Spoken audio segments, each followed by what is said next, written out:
तुकाराम साहेब आहेत यांनी जे कार्य केलेलं आहे या आषाढी वारेमध्ये असं वाटतं की पांडुरंगाच्या पूजेचा मान तुकाराम मुंडे साहेबांनाच मिळावं. तुकाराम महाराज नाव तुकाराम महाराज आहे आणि तुकाराम महाराज सारखं ते कार्य सुद्धा करतात आणि सर्व आमचीच मागणी म्हणणं आहे एक सर्व वारकऱ्याची अशी मागणी की तुकाराम मुंडे साहेबांना झन्नस पहिला मान आरतीचा देवा ही आमची सर्वांची पांडुरंगाच्या चरणी प्रार्थना. नमस्कार. आपला दिंडीचा आजचा 5वा दिवस आणि आपण आता या पंढरीच्या वाटेने चाललेला आहात. आपल्याला आता तुमच्या काय अपेक्षा आहेत, काय मागणी आहे? रामकृष्ण हरी. आमची काही फार मोठी अपेक्षा नाही, पण ज्याने या धर्मासाठी सत्यासाठी ज्यानं कार्य केलंय त्या व्यक्तीसाठी कुठंतरी एक मनामध्ये तळमळ आहे आणि ती तळमळ या बोलण्यातून या जगासमोर दाखवावी अशी इच्छा आहे.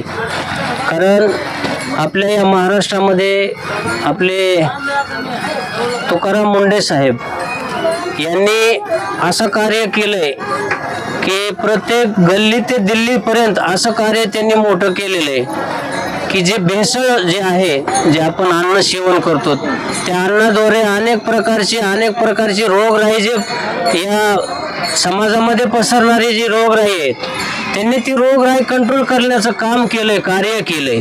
कारण तुम्ही बघा काही ठिकाणी असं दुधाचा प्रकार घडला, दूध असं तयार केलं की त्या दुधामध्ये युरिया टाकला गेला.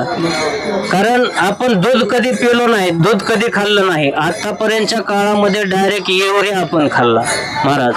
आता हे जे बिमाऱ्या वाढल्या त्याचं काय कारण आहे? शुगर असेल, बीपी असेल, पॅरलेस सारखे आजार असतील.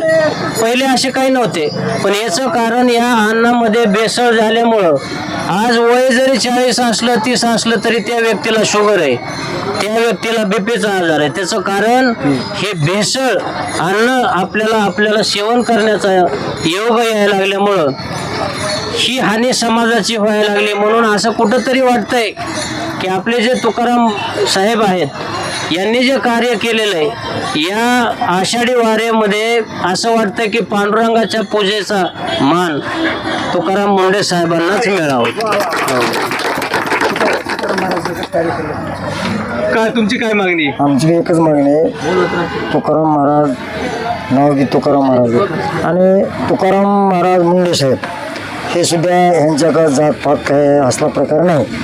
हे सगळ्या दुनियासाठी समजाची तळमळ, कोणाची लाचलुच नाही, कोणाच्या एका रुपयात म्हणजे नाहीत अशी ती तुकाराम महाराज नाव तुकाराम महाराज आहे आणि तुकाराम महाराज सारखं ते कार्य सुद्धा करतात आणि सर्व आमचीच मागणी म्हणणं आहे एक सर्व वारकऱ्याची अशी मागणी की तुकाराम मुंडे साहेबांना झन्नस पहिला मान आरतीचा देवा ही आमची सर्वांची पांडुरंगाच्या चरणी प्रार्थना. तुम्ही सहकारी म्हणून हरिभक्त पारायण आप्पासाहेब महाराज चौरे शास्त्री यांच्याबद्दल काय सांगता महाराज? आता बाबाबद्दल जेवढं बोलावं तेवढं कमीच आहे. कारण बाबांचं जीवन म्हणजे एक संतरूपी जीवन आहे, एक साधूरूपी जीवन आहे. त्यांनी आतापर्यंत त्यांच्या आयुष्यामध्ये या जगाच्या कल्याणासाठीच कार्य केलं. जगानं सुधरावं, जग अधोगतीच्या मार्गाला जाऊ नाही आणि चांगल्या मार्गाला जावं बाबांनी आतापर्यंत उपदेश केलेला आहे.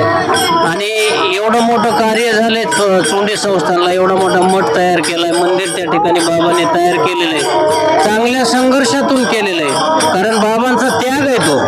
कशासाठी बाबाने त्याग केला? की आपल्यासारख्या अज्ञानी लोकांना सन्मार्गाला लावण्यासाठी बाबाने एवढं मोठं त्यांचं जीवन त्याग केलं, एवढं मोठं चोंडीला संस्थान तयार केलंय आणि पंढरपूरलाही फार मोठा मठ तयार झालेला आहे. का केलं हे? जगाच्या कल्याणा संतांच्या विभूती देह कष्ट वेती परोपकारी. कारण बाबांचं वर्णन आपल्या मुखानं करणं शक्यच नाही. कारण या कलियुगामध्ये एखाद्या मंदिरात जाण्यापेक्षा, मूर्तीला पाणी घालण्यापेक्षा काय मंदिरातला देव आपल्याला दिसणार नाही किंवा बोलणार नाही. जर पाहायचं असेल आज कलियुगामध्ये तर ते चालते बोलते बाबा आहेत, बाबाच्या रूपानंच देव आपण पाहायला पाहिजे. कारण एवढा समाज आज बाबा घेऊन पंढरपूरला चाललेत. एवढे वारकरी, 1000-1500 वारकरी, एवढे मोठे दिंडी सोहळा बाबाने हा चालू केलेला आहे आणि एवढे वारकरी आपण पंढरपूरला निघालो. कशासाठी? कारण देवाची ओळख हे संतच करून देतात ना, देवापर्यंत नेण्याचं काम संत करतात. तुम्हाला डायरेक्ट कोर्टाची भेट घेता येईल का? तुम्हाला अगोदर वकिलाकडे जावं लागेल, वकिलाची भेट घ्यावी लागेल आणि वकिलातर्फे कोर्टात जावं लागेल. तसं देवापर्यंत जर पोहोचायचं असेल तर तुम्हाला संताजवळ जावं लागेल. तसं आपण बाबाच्या संगतीमध्ये आल्यामुळं आपल्याला देवाकडे जाण्याची संधी ही बाबामुळं भेटते. कारण जेवढं बाबांचं वर्णन करावं तेवढं कमीच आहे.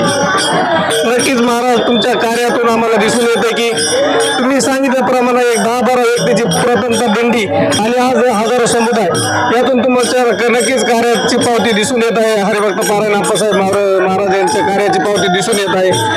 आणि आता तुमची सांगितल्याप्रमाणे हे समोर पंढरपूरला बांधलेला मठ असेल की आम्ही दररोज पाहत आहोत, ही सुविधा असेल, जेवणाची सुविधा असेल, मुक्कामाची सुविधा असेल, तर तुमच्या कार्याची आम्हाला समोरासमोर दखल घेऊन बघत. तर मंडळी, आपण पाहत आहोत या वारकऱ्यांचं सर्वांचंच म्हणणं असं येत आहे की ज्यांनी प्रशासनावर ठसा उमटलाय त्यांच्याकडे आपल्या ज्या पांडुरंगाच्या पूजेचा मान आहे हे आपल्या तुकाराम मुंडे साहेबांना द्यावा, हे वारकऱ्यांची पूर्णपणे इच्छा आहे, त्यांची मागणी आहे. यावर आपण प्रशासन काय निर्णय घेत आहे ते बघतच राहणार आहोत. कवरे.com सह मारुती खाडे.